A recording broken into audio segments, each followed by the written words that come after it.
Hello, I'm Elaine and welcome to Stories, Science and Secrets, episode 14, the final part of our adventure in sound, Lost on Infinity. If you haven't heard our previous episodes, you need to go back to Stories, Science and Secrets episode 1, where the story begins. But for everyone else, we're now joining Moog and Rockford as they arrive back from Infinity to a snowy dawn in Battersea Park. Come on, Rockford. We've got some explaining to do. Moog lifted Rockford up and stepped onto the bank, only to have a large microphone shoved into his face. "Is this the first dog that disappeared?" shouted a reporter.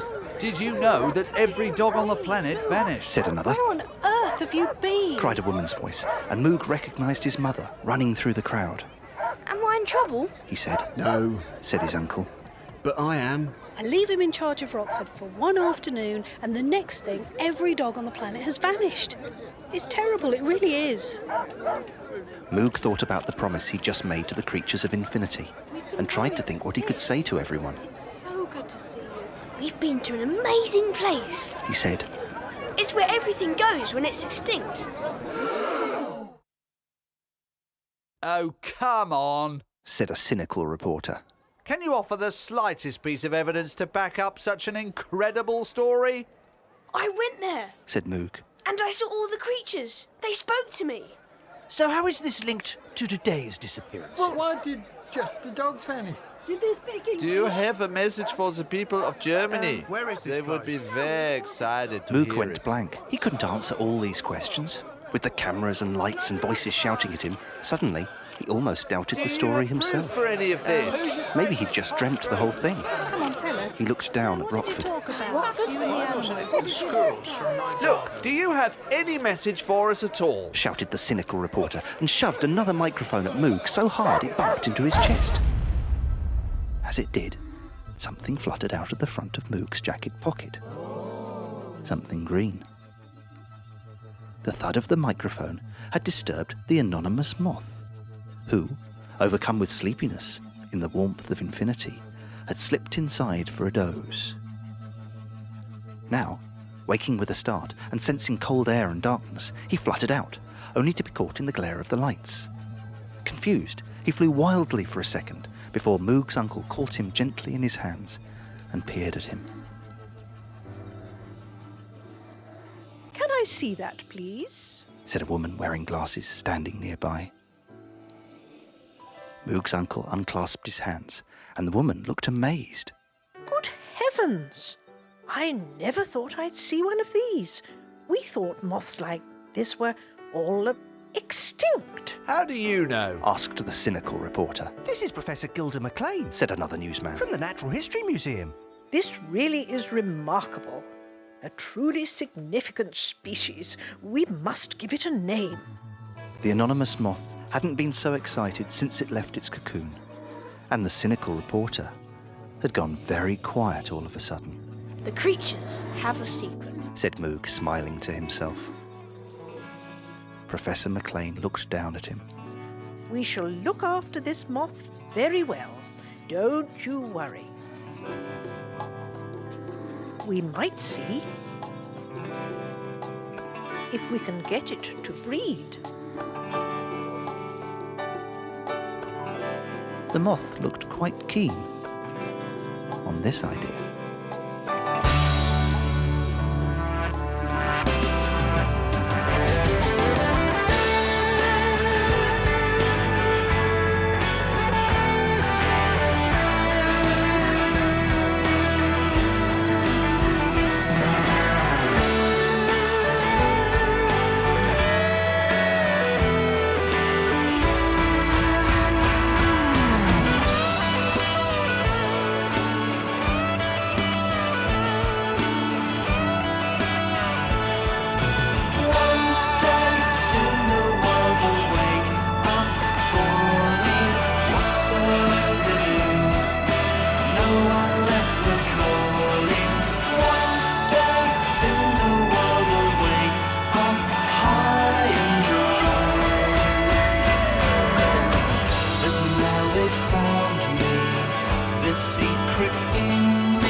seen.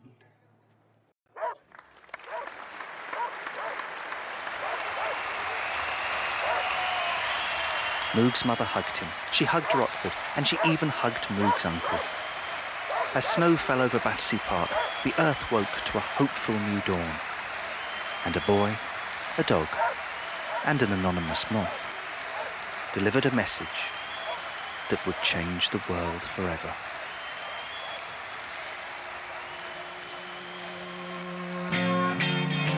Come on, Rockford. I think they'll listen now. Day's dawning and the world is calling. For me and you, and Rockford too. This morning there's an old world falling. 'Cause it's the day we found a way. And everyone can see a message sent for you and me. Come calling, there's a new world dawning for me. The creatures have a secret warning. For me and you, and Rockford too. There's wonder in the life that's crawling. And it's the day we found a way. Now everyone can see the secret's out for you and me. Come calling, there's a new world dawning for me. The ceasefires announced earlier seem to be holding, and the spokesman for the UN tonight said, "Crumbs, this hasn't happened to us before." It's hard to believe what happened, but it so happens it did happen, and those disappearing dingoes and miraculous moths seem to be telling us something. Those creatures have a secret, and we would love to know what that secret is. Lost on Infinity.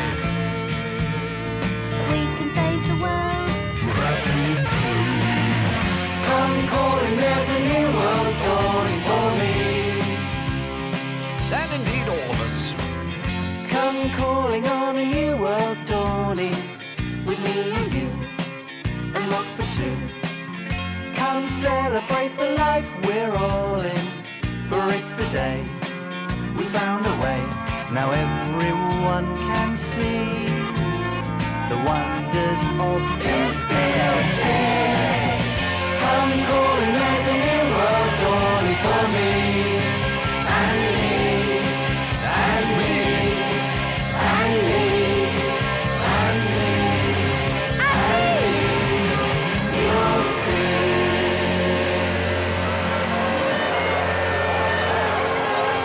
So this is one dog that definitely had his day. The whole world is ready now to believe a small boy with this incredible message. And quite extraordinary news just in. This anonymous moth has some very unusual characteristics. Early reports indicate that this moth naturally produces a chemical which interacts with carbon dioxide, potentially reducing... A team of the world's top scientists have now gathered at the Natural History Museum to confirm Professor Gilda McLean's remarkable findings. Scientists the world over drawn to wandering normally it's the case the caterpillar that turns into a moth, but in this case it's a moth that might just turn into the biggest story of the century. Our understanding of the universe has taken a fundamental step forward. The creatures have a secret. You'd better believe it. Baby.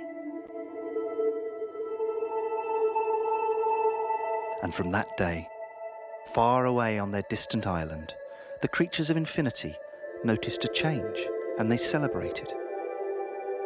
There were fewer leaf boats arriving. There were still some, but since Moog's visit, there were no new stories about selfish or greedy humans. And as the cocklebur Ick tended her garden of extinct sticky plants, she often thought of Rockford and Moog. People. Thought Ick. Perhaps they're not twits anymore.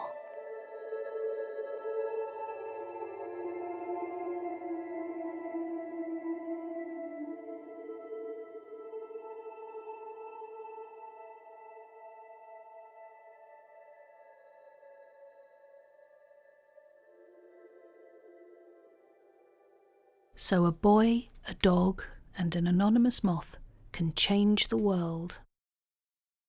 And people are realising that every single animal and plant is special, even the ones we don't know about yet.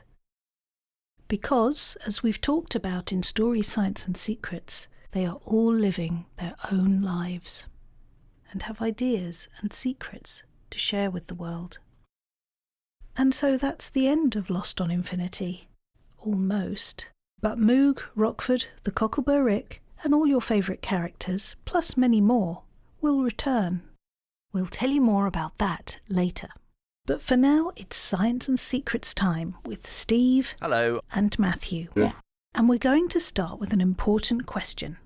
Could a moth really make a difference to the world? Creatures' secret. Creatures' secrets. Creatures' secrets. Creatures' secrets. Creatures' secrets. What? Nature's secrets. Ooh. Marvellous moths, and how they're nature's detectives. Could a little moth really help change the world?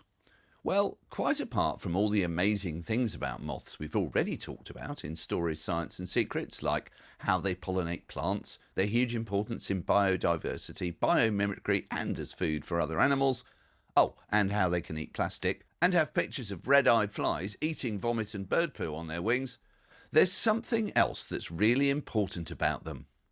Moths, you see, are like the tiny insect detectives of the natural world. They're incredibly sensitive to changes in their environment, making them perfect bioindicators. Bioindicators are like living measuring machines, a bit like thermometers or barometers that tell us about the health of the natural world. For instance, if scientists noticed a sudden drop in the number of moths in an area, it could be a sign of air pollution. Or, if they see lots of a particular type of moth in a place, it may mean that the environment is healthy. Moths can tell us about air and water quality, soil health and even climate change. And so, by studying moth numbers and behaviour, scientists can understand more about the health of our planet. So you could say, happy moths, happy planet. So next time you see a little anonymous moth, do say hello and think about their big role in nature. Even if it has just eaten your jumper. Yummy. Our understanding of the universe has taken a fundamental step forward. The creatures have a secret. You'd better You may have believe noticed it, a rather baby. unusual voice at the end of Lost on Infinity. It's the artificial voice used by a famous scientist called Professor Stephen Hawking. Many of you may have heard of him. When we recorded our story, we thought that using a version of his voice would be a great way to show how important the anonymous moth and Moog's adventures became to the world. But then, when Stephen Hawking died, we wondered if we should change it. But because he was such an extraordinary person, we all agreed that we still couldn't think of a better, more inspirational scientist to have a place at the end of our hopeful story. And so here, for any of you that don't know his story, is just a little bit more about this remarkable man. Stephen Hawking was born in Oxford, England in 1942, and he died not long ago in 2018. From a young age, he was really good at science and maths. You know that bit in Matilda, The story by Roald Dahl, where she does all the amazing big sums in her head? Bit like that. But here's where things get truly astonishing. In his early 20s, Stephen was diagnosed with a very rare medical condition, a type of motor neurone disease called ALS, that gradually paralysed him so he couldn't move.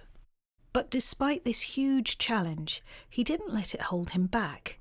Instead, he used a wheelchair and a computerised voice system to communicate, allowing his brilliant mind to continue exploring the mysteries of the universe. Stephen's groundbreaking work in physics and cosmology reshaped our understanding of the universe, and especially mysterious things called black holes. and his book, called A Brief History of Time, became a global bestseller, making the most complex scientific ideas easier to understand. And he did all this while only being able to move his eyes. And so what we remember about Stephen Hawking isn't just his scientific achievements, it's his amazing spirit. He proved that the power of the human mind can rise above our body's limits, and no matter the obstacles we face, our potential for greatness is limitless. So as you take on your own challenges, remember the incredible story of Professor Stephen Hawking. No matter how many times I hear that story, it's never less than extraordinary. Absolutely. Now, quite apart from scientific ideas and the thoughts and inventions scientists are working on, perhaps using biomimicry, there are, of course, lots of other types of ideas too, including creative ideas. Now, in our Christmas episode next week, we'll be talking just a little bit about how we got started writing the story of Lost on Infinity. But the question we've had a lot from our listeners is, how do you come up with the ideas for your stories and songs? So, Steve, start us off. What do you think about ideas? Well, ideas are naughty things because they can jump on you from all over the place. And the really annoying thing about ideas is that when you go looking for them, you don't find them. But they spring out on you from... it's a bit like when you've lost something. You know, if you've lost a pencil or you've lost your socks or something, and you go looking for it and you can't find them. And then as soon as you stop looking, you just come across them somewhere and you go, they were here all the time. And that's roughly what happens with ideas. You to sort of rack your brains for an idea, and then you think, I'll go for a walk instead, or I'll go to the shops. And on the way to the shops, the idea just pops up and you go, here I was here all the time, like your socks. One little catchphrase that we have in the Sweetapple family when it comes to ideas is that brick walls are your friends. Because sometimes you'll be working on something and then there is a massive brick wall that suddenly appears in the way of that idea, that something just doesn't work. And you think, oh, goodness.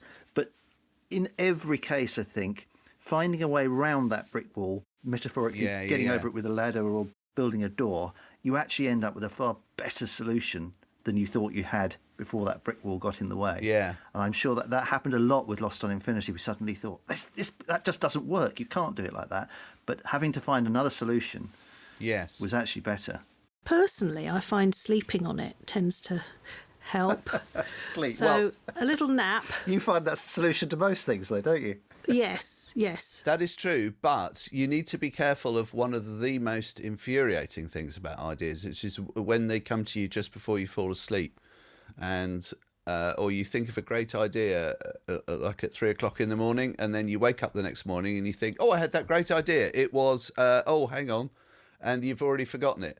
So always keep a notebook by your bed or some other way that you can record your good ideas. And then you can read them in the morning and go, what? Yeah.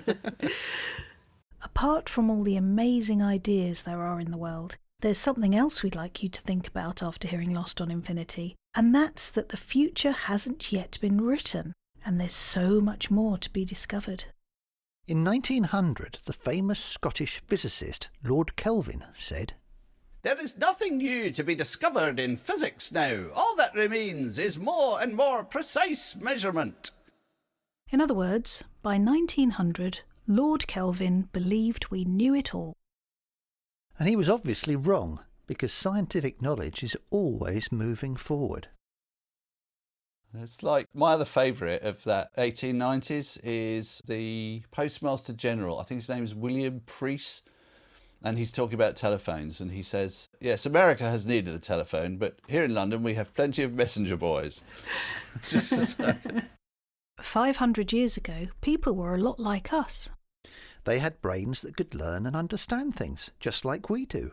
But their knowledge of science and life was very different from what we know now. Back then, humans didn't have the tools or the technologies or the information that we have today. They also believed, without question, in things like superstitions and religious ideas, which influenced how they saw the natural world. A headache, sire, you say? Fear not. Once I hath drilled a hole in your skull and buried yonder pig's head in the herb garden, thou shalt be right as rain. Another way in which scientists believed things were different 500 years ago is that, back then, people thought things would, on the whole, stay the same. They didn't see a lot of change in their lives, so they didn't expect it. There was very little science, no constant stream of new ideas and inventions. In many ways, no dreams for the future. But things have changed a lot. We've made huge advances in our understanding of the world. Through scientific methods and experiments, and with better technology, we've been able to solve many mysteries about life and the universe. We're constantly looking to the future too. trying to find ways to do things better and to solve the challenges we face. We now know a lot about physics, how things move and work, chemistry, how things are made, biology, how living things function, and much more. We've learnt about atoms, the building blocks of everything. And DNA, the code of life, and discovered loads of amazing things. But we also need to remember that what we understand now might not be perfect. Just like we look back at people 500 years ago and see how limited their knowledge was, people in the future might look back at us and think the same. They might find our beliefs funny, mad even, just as we do with people from the past. A headache, sir, you say? Well, don't worry. Once we've put you on these tremendously expensive pills for 30 years, you'll be right as rain. Yes, just as some things seem quite simple to explain now, like, say, flying. It's only because they've been worked out and explained to us. There may be other simple truths out there we just haven't realised yet. The wonderful thing about science is that science is a wonderful thing. Its eyes are made out of rubber. Its bottom is made out of spring. Sorry. Oh no, that's Tigger's, not science. Sorry, I do beg your pardon. The wonderful thing about science is that it keeps on discovering new things. It's like a never-ending adventure of finding out what we don't know yet. And while we're talking about how our understanding is changing all the time, for a long time scientists thought that ancient Neanderthals were dim-witted and not nearly as clever as Homo sapiens or ancient humans. But recent research suggests that Neanderthals were actually quite intelligent creatures, skilled toolmakers and hunters. Popular misconception. So as we go into the future, maybe in just the next few years, unlike Lord Kelvin, it's important to stay open to the idea that our current knowledge might not be complete. We need to keep asking questions, being curious and exploring the world through science. There are so many incredible discoveries and knowledge waiting for someone, maybe you, to find.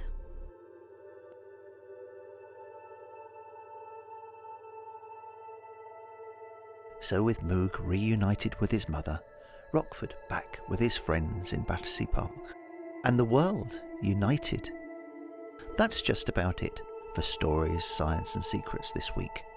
We do hope you enjoyed our story, and maybe that it made you think a bit more about extinct animals, creatures' secrets, and all the ideas there are in the world, just waiting to be discovered.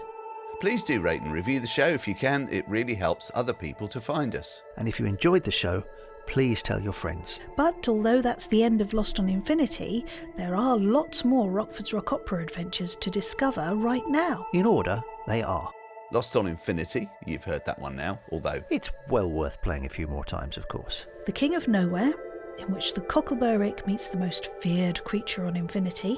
The Spoo Who Grew, our short story about a very special creature's birthday. And The End of Infinity, our latest great big adventure where Moog and Rockford return. They're all ready to discover and download now from our website with your favourite characters, fantastic songs and of course some extraordinary twists. You can also find The King of Nowhere and The Spoo Who Grew on Apple, Amazon, Audible and Spotify. And we're on Yoto and Voxblock audio players too. But The End of Infinity is only available on the Rockford's Rock Opera website. And if you use the code RRO2023, there's 20% off our stories for all you lovely Stories, Science and Secrets listeners. Full details are in our podcast story notes. Well, that's that sorted. We'll be back next week with a special Christmas episode and in our next series with lots more Stories, Science and Secrets, including the answers to lots of questions you've been sending in. Keep those coming in, by the way. We love to hear from you, and we will reply to every email we receive. And with all this in mind, it's really, really, really, really important now that you hit that podcast follow button for our show. It's all free, and it means you won't miss out on all our new episodes. Thanks to all our guests over our first 14 episodes, and especially to all of you for listening. But for now, until our Christmas show, it's goodbye from Steve. Goodbye. Matthew. Yeah. Kenny the cat. Moog. Bye. Rockford. Patrick the Mower, Goodbye. the Hercules Bird, Bye-bye. Colonel Utensil, Dismissed. Squid Squad, Ugg, Shrewbot, Tim Smethurst, The Cocklebur Ick. Bye-bye. Anyone else we've forgotten? I told you I was rubbish. The Registrar, Good riddance. and me, Elaine. And we're going to leave you with the song that introduced Lost on Infinity, back in episode 1, because just as Moog has now found out, if we all find a way to work together, humans, animals, and nature, we really could rock the world. Goodbye.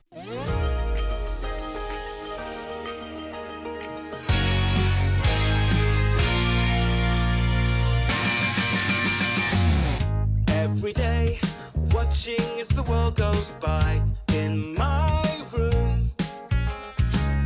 Crazy days, waiting as the world runs dry of good news. But then there came the glorious sound of little voices crying out loud. So roll up and we'll run the world together. Roll up and see. We won't shut up till we make it better, 'cause you can rock the world with your dreams. So roll up and we'll rock the world together. Roll up with me. We won't shut up till we make it better, 'cause you can rock the world with your dreams. You can rock the world with belief. So come and rock the world with your dreams. And the creatures have the secret we need.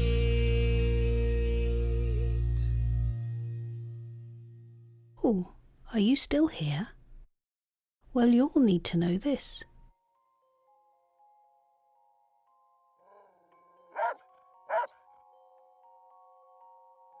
As for Rockford, he still loved his walks in Battersea Park with Moog.